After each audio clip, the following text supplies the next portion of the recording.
Well, the recent surge of COVID-19 cases across the globe has caused travel chaos over the holiday weekend. Thousands of flights were canceled, leading to frustration, upset, as you can imagine, and confusion. And those cancellations are now continuing into this week. Dominic Filitis is tracking the story for us from Bristol, England, and joins me now. So, Dom, how many flights are we seeing canceled?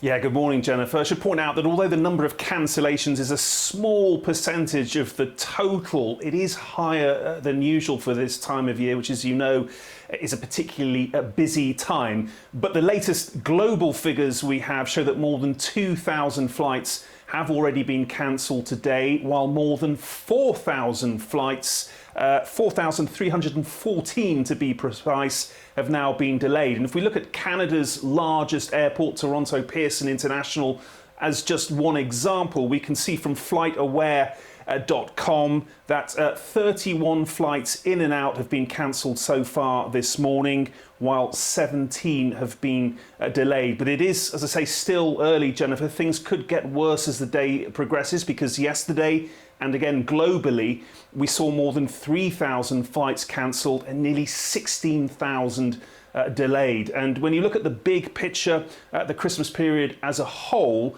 around 8,000 flights were cancelled around the world between Christmas Eve and Boxing Day. The United States has been particularly badly hit, with around 3,000 of those total cancelled flights being in or out of the country. Now, Christmas, as I say, is of course a peak travel time, but this year it has coincided with the rapid spread of the Omicron variant, with infections rising sharply, not just here in Europe, but in many parts of the United States now as well. Indeed, in the United States, they have now risen beyond the peak of the recent Delta wave, and as well as American hospitals now reportedly starting to fill up. The increase in cases has really hit staffing levels hard at airports and airlines, with pilots and cabin crew having to self-isolate as a result. Not just, as I say, in the United States, Jennifer, but at airports and airlines around the world, including, of course, in Canada. Jennifer. And Dom, it is not just air travel, of course, being affected. What other sectors are you tracking?